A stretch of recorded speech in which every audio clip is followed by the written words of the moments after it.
Hey everyone, it's Saturday again.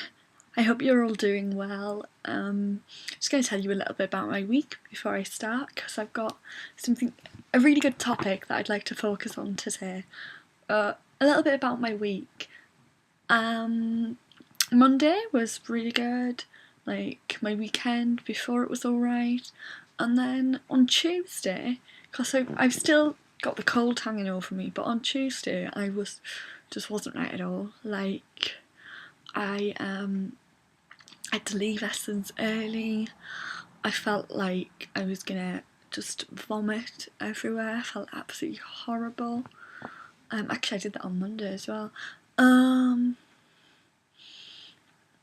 and then I got to the library. I went to see my friends because we all do so much work. We find it a lot easier to just meet in the library. I know that's a really geeky thing of us, but we just find it easier to meet in the library than be like, oh, where are you? Where are you? I'm here. I'm here. We all know we're going to be in the library doing work at one point or another. I digress. Anyway, so that's weird then. So I got to the library, felt really faint, really tired, and then I decided I was going to go home. So, tempted to do that, fainted in the middle of the library. It was a really scary experience because although my friends were around me and stuff, I wasn't in a place where I knew that they would understand my medical condition if I did take really ill. Like, I knew my friends wouldn't, obviously my boyfriend would, but it was a really scary experience. So Wednesday I stayed off, my boyfriend looked after me. Thursday I stayed off uni again. My mum wasn't too happy about that, but I just didn't feel strong enough to. While I was at home, my boyfriend went and bought my birthday present. My birthday isn't for another just under 3 weeks. He went and bought my birthday present, but he didn't check with me the size, even though I told him to. So I got that on Friday, which was really exciting. It was a very beautiful ring, which I'm going to get out now. It was a ring, not a ring, capital letters. It's just a birthday present before anybody starts sending me beautiful congratulations. I wouldn't be adverse to it, but it's a little bit too soon. Yeah, it's massively big for me. I don't know if you can. Yeah, you can.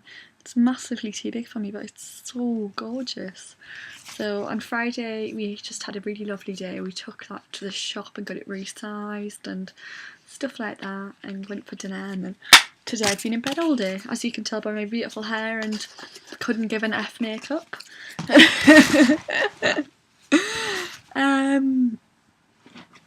Yeah, so what I wanted to talk about was the subject of inspiration.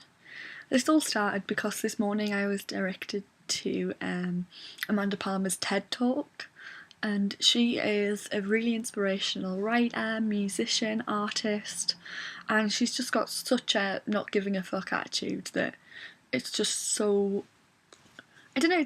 It's more that it just transpires to everybody else, and it just sort of goes to everybody else. Like, she sort of, I can't even think of the word. She transfers. Sorry, she transfers.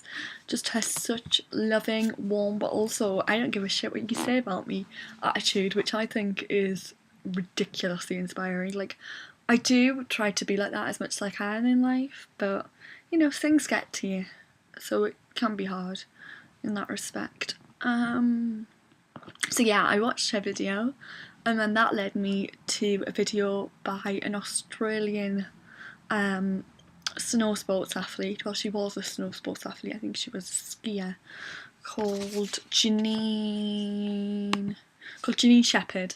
Janine was just about to go to the Winter Olympics. She was really successful in her field when, unfortunately, out on a training day, she was hit by a speeding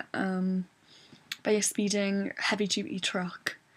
Her spine was completely shattered, and she was told that she was a partial paraplegic. However, this didn't stop her because she knew that she couldn't just stay sad and depressed and at home and do nothing with her life.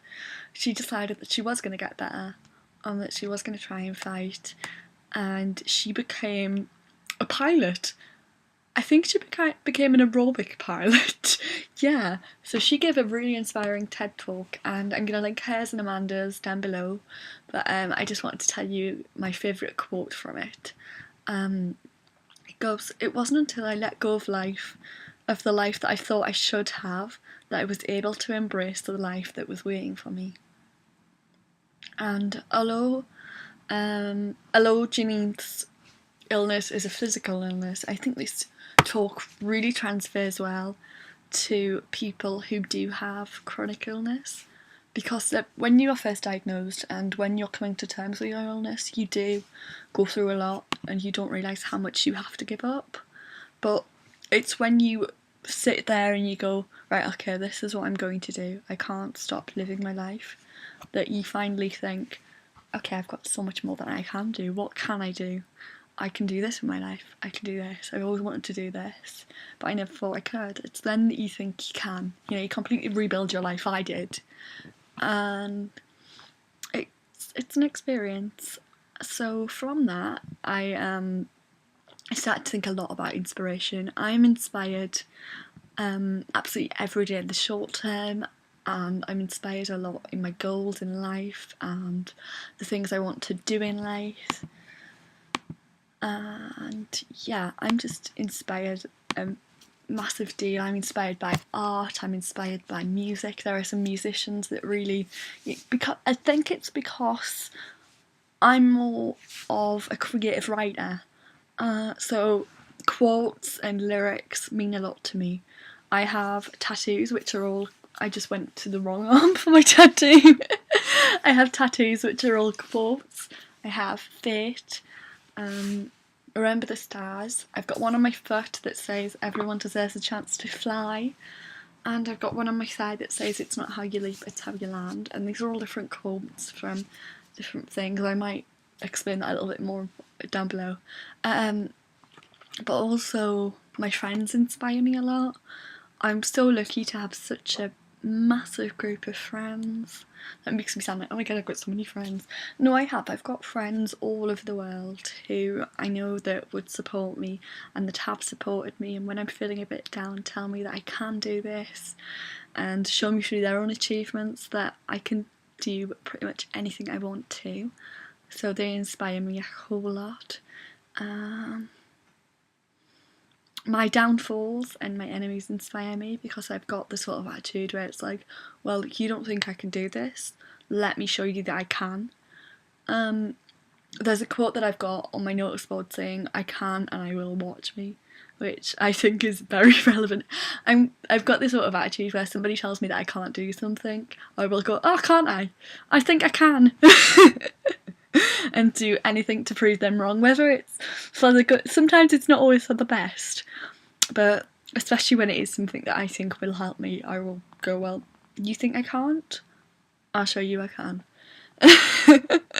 And I know that this is absolutely silly, and I'm going to apologise because I think I've swore like 4 times in this video, but I'm going to do it again. Another one of my attitudes is that I will always try to get the most done. I will always try to do things I've said I'm going to do, and I will always set out to do them. I don't just sit by and go, well, I could do that. I get shit done.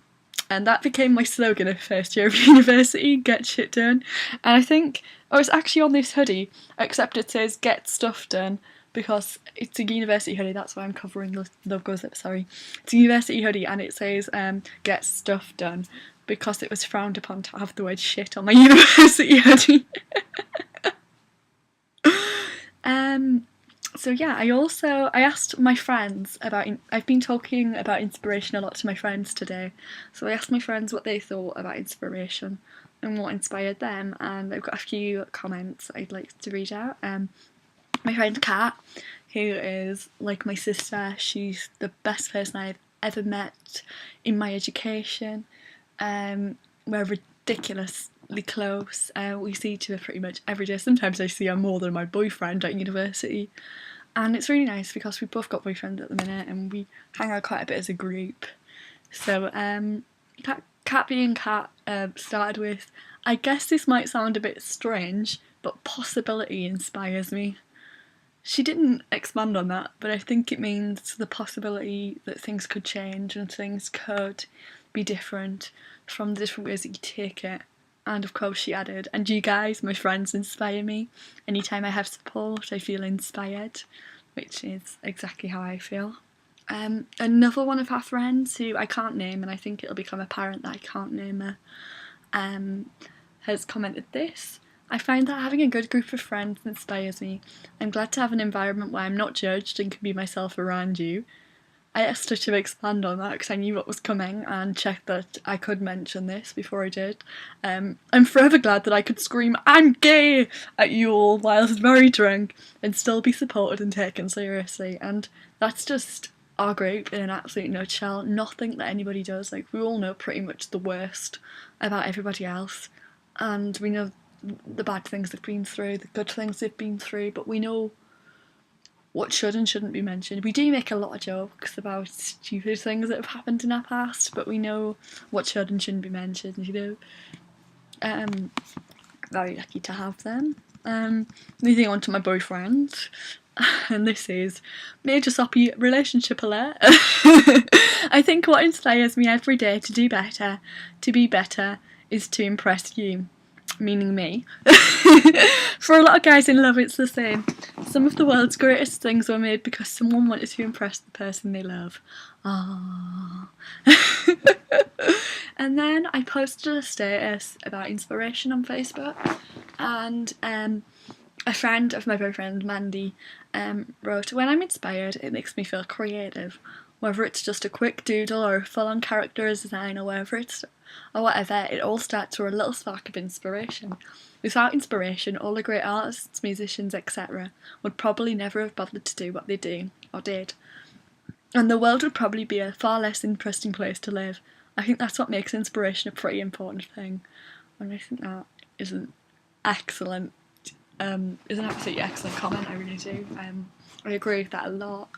And I honestly couldn't imagine a world without inspiration. Oh my gosh, I've been talking for 12 minutes. I wonder if anybody watches this. Okay, so that's time for me to wrap it. Just want to ask you, what inspires you? What inspires you to carry on, especially with your illness, but also with things like your goals, your day-to-day life, your long-term goals? Pop everything down there, or comment on Facebook, Twitter, Tumblr, all of that, all down there again. I still love doing that. As you can tell, I'm really happy today, and I hope I managed to spread a little bit of positivity too. Bye everyone.